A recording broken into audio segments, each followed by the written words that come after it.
Vontade. So, got my first sales job in the year 2000. Been selling for 18 years. So if you're doing the math, that makes me 8 years old when I started in sales. And in 2005, I joined an organization called Viacord. And I spent 3 out of 4 years there as the #1 sales rep in a team of more than 40.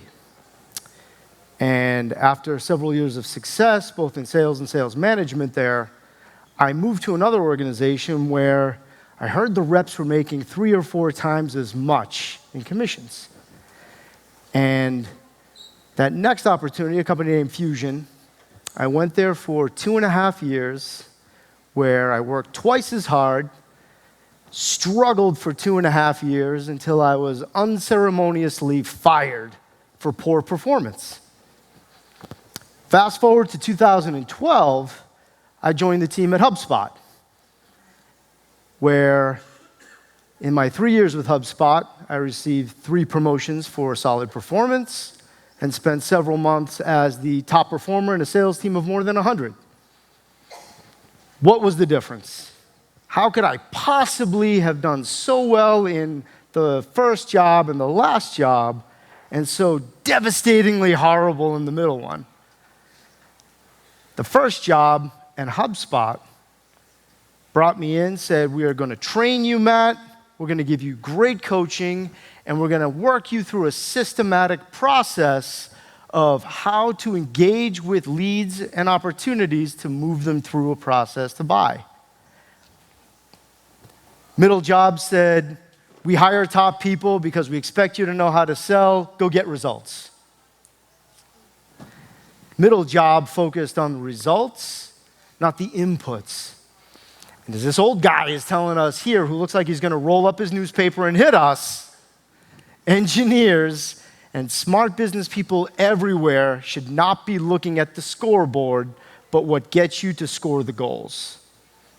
I know this from personal experience, and that's what we're going to talk about today, how to transform your organization by putting together a process. Not just any process, but a winning process. So let me take a little survey here before we begin. How many of you are working in an organization today that has a defined sales process? Good. Somewhat of what I expected. How many of you have eaten something today? Food, gotten nourishment? Yeah, also what I expected. Having a process isn't enough. Having a process is the basics. Having a process, you could sit down for 10 minutes, write something out, and say, okay, these are the steps, let's go. Having a process is like eating. You can eat well, and you can eat poorly. And if I was just here to tell you guys to go out and create a process, most of you have already done that. And most of you could do it quickly, and who knows how well. Let's talk about eating right. Let's talk about eating well. Let's talk about building something that is sustainable and will help you get the results that you want from that nourishment within your own organization. So we're going to talk about 4 key pillars today in terms of how we can do that.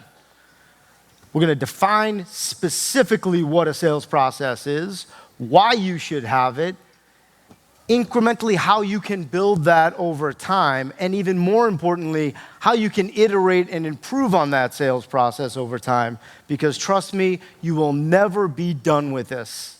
It's a constitution that underlies your sales organization.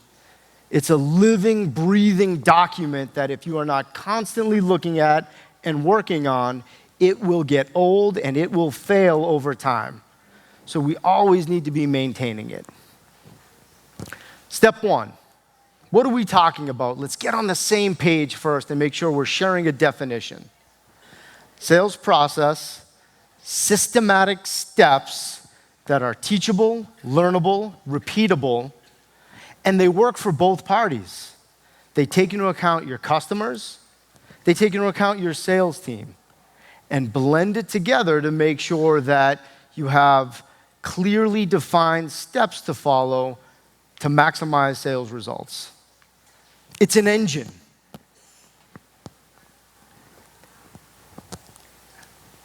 It's a system that allows you to take energy in the form of salespeople and will and skill and convert it into results. That's all it is. It's engineering for your business. Why have it? Well, let's start with the bottom line first. It yields better results for your business.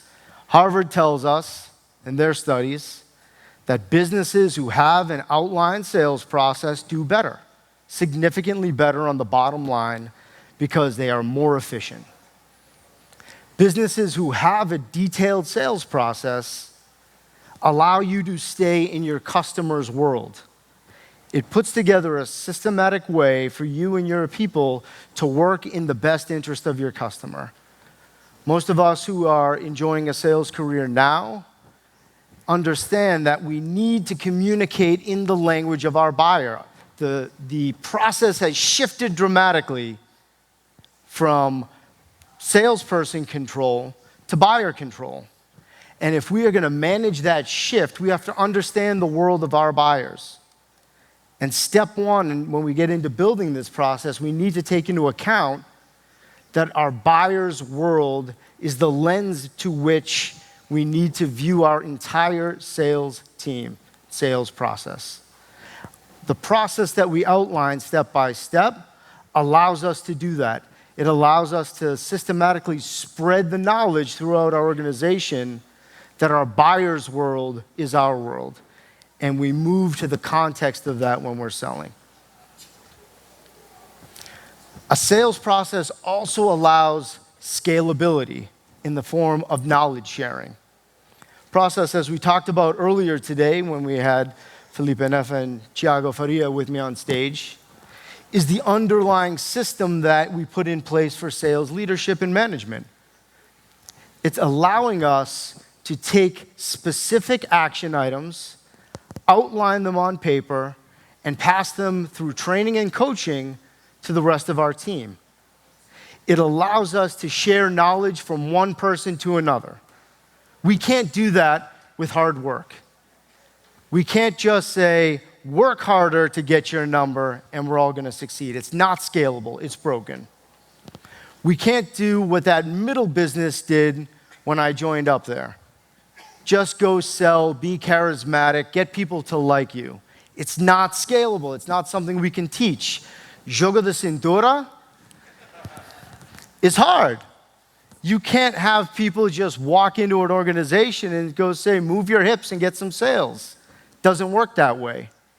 We have to outline specific steps, a rule book that anyone can learn and apply to see results.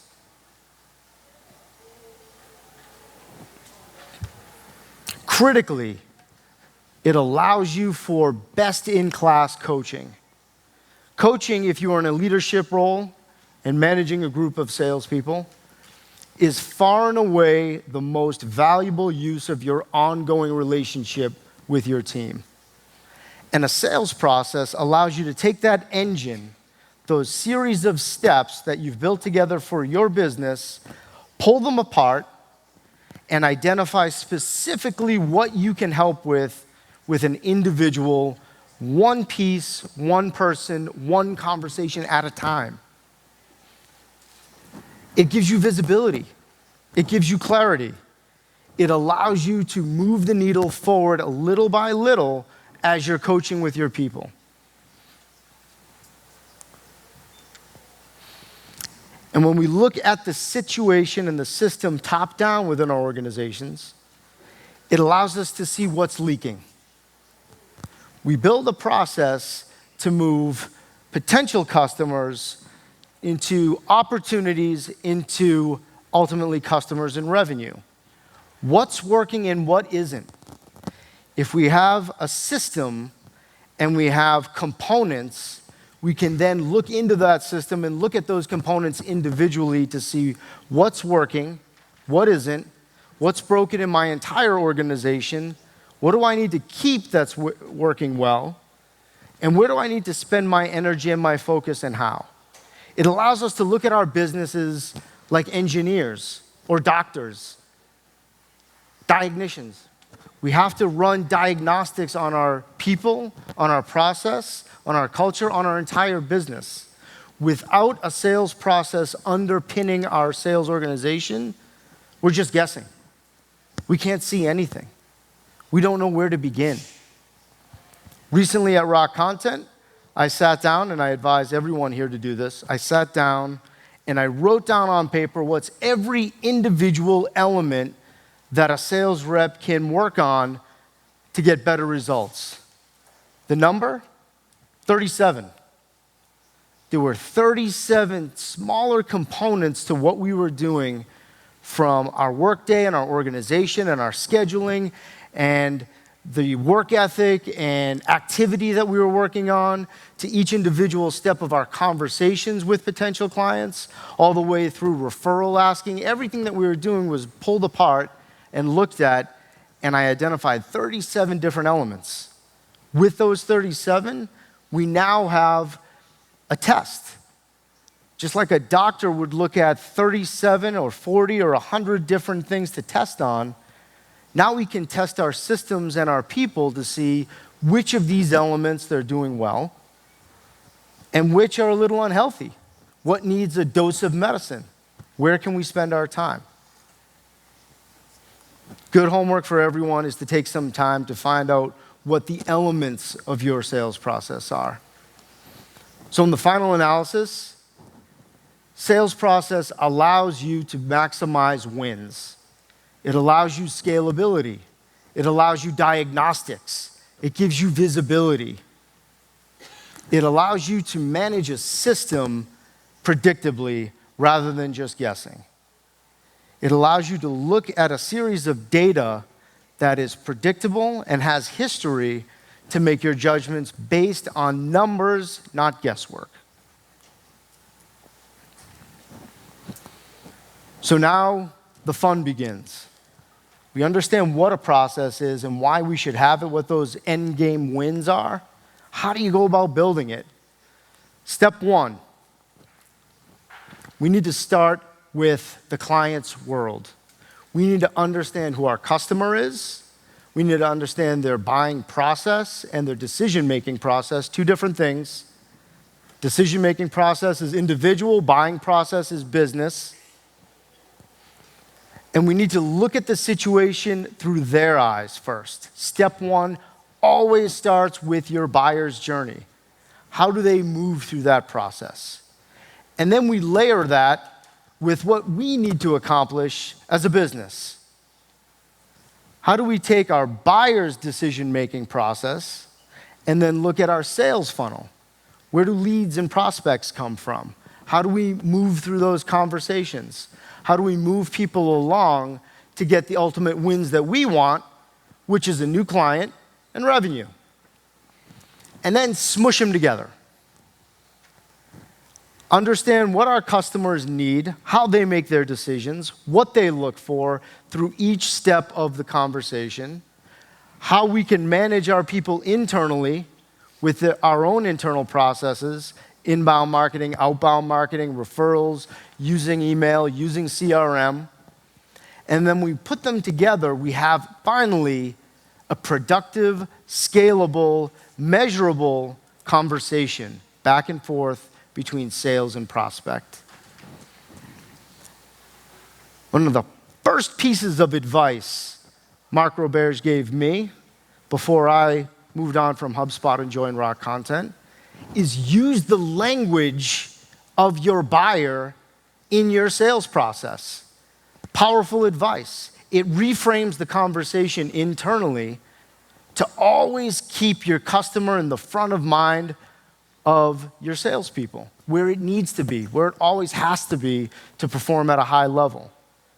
When I first went to Mark and showed him my first iteration of the sales process, I had something in here after analysis called proposal. I said, why are you calling that proposal? That's your language. How would your customers look at what you're offering? Well, went back to the drawing board. I say, well, what they really want is not even anything to do with content. They want a strategy to help them succeed with digital business. Thus was born the Digital Business Strategy, DBS, which to us internally is a proposal, but to our clients, it is a digital business strategy. At Rock Content, we do not close business. We open agreements. We don't educate and sell. We don't close and sell. We educate and gain agreement. We are constantly using the language that our clients would want. Every conversation imagines them in the room with us, having a seat at the table. When building your sales process, critical to keep that language involved in every step of the process, blending together buyer's journey and what they consider, what you need to accomplish as a sales organization, combining them together. Pro tip number one from a guy who has built a couple of sales processes, made a lot of mistakes, messed a lot of things up, learned from my errors. Has everybody here seen the TED Talk from Simon Sinek on the Golden Circle? If you haven't seen it, Google it, go to TED.com, watch Simon Sinek's Golden Circle. If you have seen it, watch it again. Thinking of your sales process. You need to start with the why. Understand why you exist. Understand how your clients are looking at the why behind your business when you get into your sales process. Understand the spirit behind it, not just the engineering. Don't leave it on paper, bring it to life. Great way to do that is to talk to your customers. What is it about our organization that you like? Why did you buy? We heard from Alexandre a moment ago.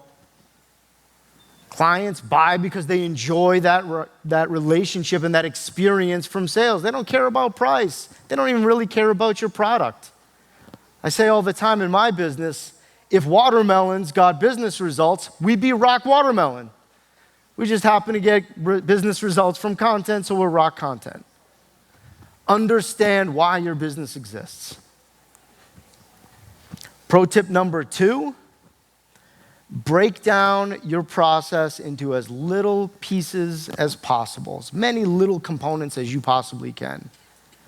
Agreements are not won all at once with one fell swoop. They're taken in small little chunks at a time. It's like knocking down an oak tree. You cannot swing the sales axe all at once through most businesses and expect results. Understand the small wins, the micro agreements that you need at each step of the conversation to turn potential clients into engaged potential clients, into really engaged potential clients who are qualified, into customers and revenue. It happens in small pieces. Break it down as little as you possibly can. Another fine Boston boy, Ben Franklin, let us know that involvement is critical in any conversation. If you aim to engage your customer, if you aim to truly educate and gain their agreement and change their behavior, you cannot tell them or simply teach them. You must involve them. When building your sales process, build it with a mindset, sit down, step at a time, and ask yourself, how can I involve my potential client in what I'm doing? How can I deliver value and get something in return? How can I give and take throughout each step of this conversation back and forth so they're completely involved in solving the problem my business solves? Pro tip number 4, big mistake I made. Build referral selling into your sales process. This is something most small businesses nail down, and then as we scale, we leave it behind. We remove the human element too much from our engineering in sales, and we look to technology, and we look to structure, and we look to measurables and analytics. And sometimes we can lose that human element, which is so critical. Build that into your sales process, because once you get that client who's loving you, and again, as we just saw, made their decision mostly because of the work that your team did, get something in return for that.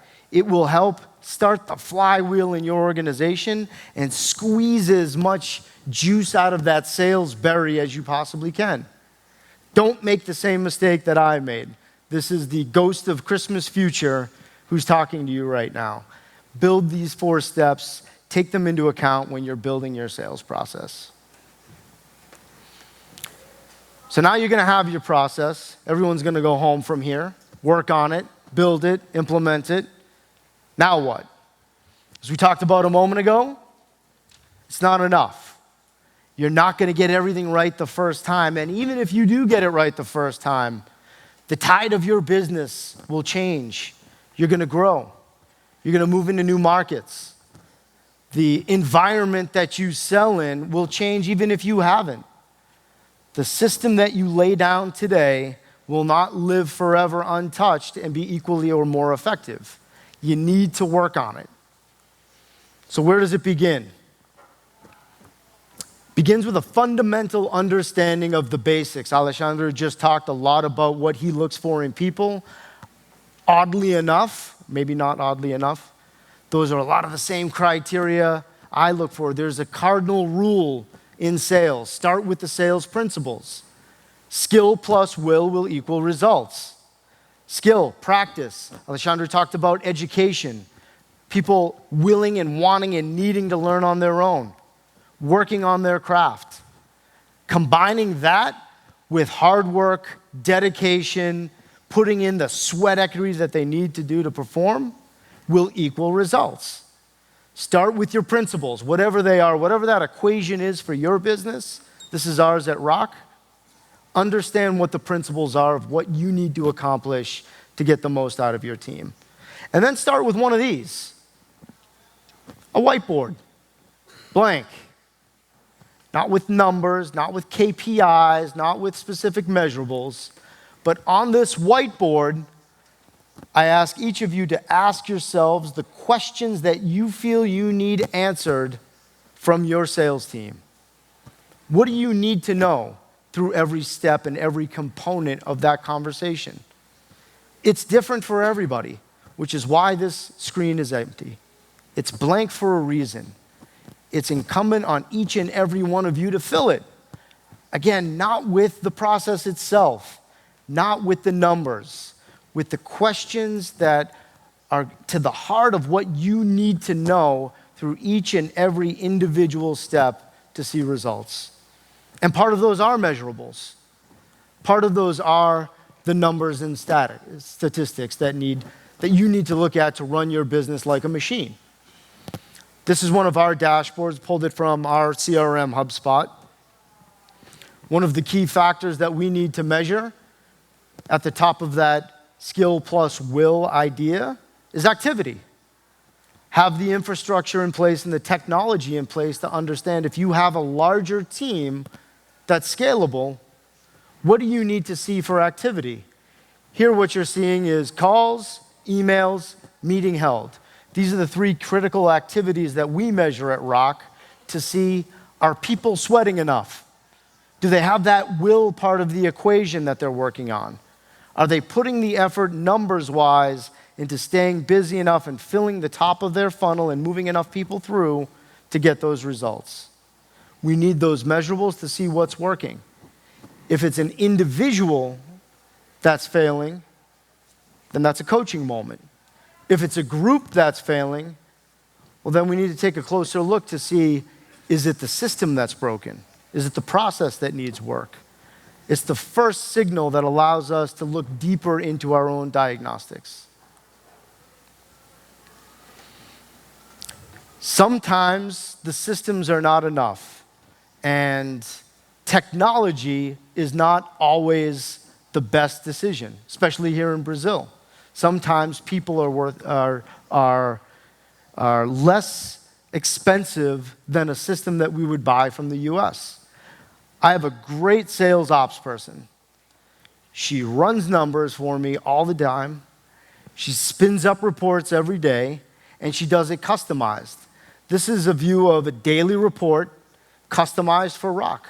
Very specific numbers, specific data that we look at to measure and know the visibility in our sales conversation to see, are we getting the skill and will components met? What you're going to see here is each and every step of our sales process, from the initial activity before we even get on the phone with everybody, all the way through winning the business and getting those ultimate referrals that I talked about a moment ago. We could buy the system to put that in place. Cost a lot more than having a dedicated person focused on it. Consider the human touch as an alternative to technology if you can't find what you're looking for in the market. Build it yourself if you need it. And build it based on your own individual needs, which are built in the context of your business. And then iterate. Know where to go. Know what to look for. Follow the numbers. Follow the math. Once you put those systems in place, you have the KPIs down, you know what those measurables are, follow the numbers first. When you see that leaky bucket and what's coming out, do your diagnostic, do your root cause analysis, interview salespeople, interview marketing if it's top of the funnel, interview your closed lost deals, interview your closed won deals. Information from the people you're having the conversations with, not just siloed inside your organization, is critical. One pro tip here, at Rock, we put an automated system in place to survey the deals that we lose. Every single deal we lose at some level of the process receives a survey. We get about a 15% response. Lets us know anonymously, how are we doing? Where did we miss? Is what the sales rep put down as the miss aligned with what the potential customer is telling us was the miss? And then we go back retrogressively and see what the comparison is. We compare notes. Do your homework, look at your system, work on one thing at a time. When we're looking at the machine of a sales process and all of those different components, like the 37 that we have at Rock, I use the analogy of having 37 different screws. And if you have ever tried to tighten a screw, you could tighten one. You could try to tighten two and be very awkward about it. And trying to tighten 3 screws at a time is a failed methodology. Doesn't work. So once you've nailed down those individual steps, you understand how your buyers make decisions, you've matched it to your sales team, you've put it in place, you're using CRM or other technology to measure it, you're filling in the gaps with humans that can measurably look at what you need to customize inside your organization. Work on one thing at a time. Focus on what the leak is, plug the leak, keep measuring, and move on to tightening up and improving the next system, that next screw. Track everything, measure everything, benchmark, because without the numbers, we're lost. We need history, and a sales process, once it's laid down and measured and tracked, is measurable. And I want to bring this back all the way back to where we began with the initiation, with how to begin. These questions, which before we open this up to all of you, there are questions I have for you. There are questions I'll invite every one of you to ask as you go out to start building your own sales process. Go back to your organizations and ask yourselves, why do we exist? Ask yourself that. Write it down. Ask your teams that question and ask them to write it down. Make sure you first have alignment on the existence and the value that you have to your clients before you even set out to begin building your sales process. If you have a sales process, ask yourself and ask your teams, why do we have it? Why do we exist? What's the value? Ask yourself if you have the right people operating that process. As Alexandre talked about earlier. Who's there? Ask, am I the best person for this role? Or am I good enough? I was thinking on the way over here this morning about a topic that's been bugging me for a while as I'm thinking about process. We look at process and how we can work it and how we can move on it. It all doesn't make sense. What I'm about to tell everyone today doesn't make any sense at all if we do not have the right motivation, morale, and enthusiasm to execute on it. A process on paper is worthless. It's meaningless if there's no emotion and there's no excitement and there's no meaning behind it. If we ask people in the US, who's the best at what you do, where I'm from, the US guy says we are. And after 3.5 years in Brazil, I see a lot of businesses that we ask that question to, and they say, well, who's the best? They are. But it's not really the case anymore. Who's the best business in the beverage world? It's Brazil. Brazil has beverage. We heard from Eric earlier today. The pillars of inbound are in Boston and the Bay Area, but who is disrupting those pillars today? It's coming from Floripa. We all signed in to this event not using Eventbrite, but using a great BH company called Simpla. They're disrupting their world, not just in Brazil, but globally. We need to take our businesses not just into a process, but we need to believe in that process, and we need to get that excitement around it with everybody. Ask the questions about your business and your process before you set out to build and measure. Now, with 8 minutes left, we have some time for some questions here.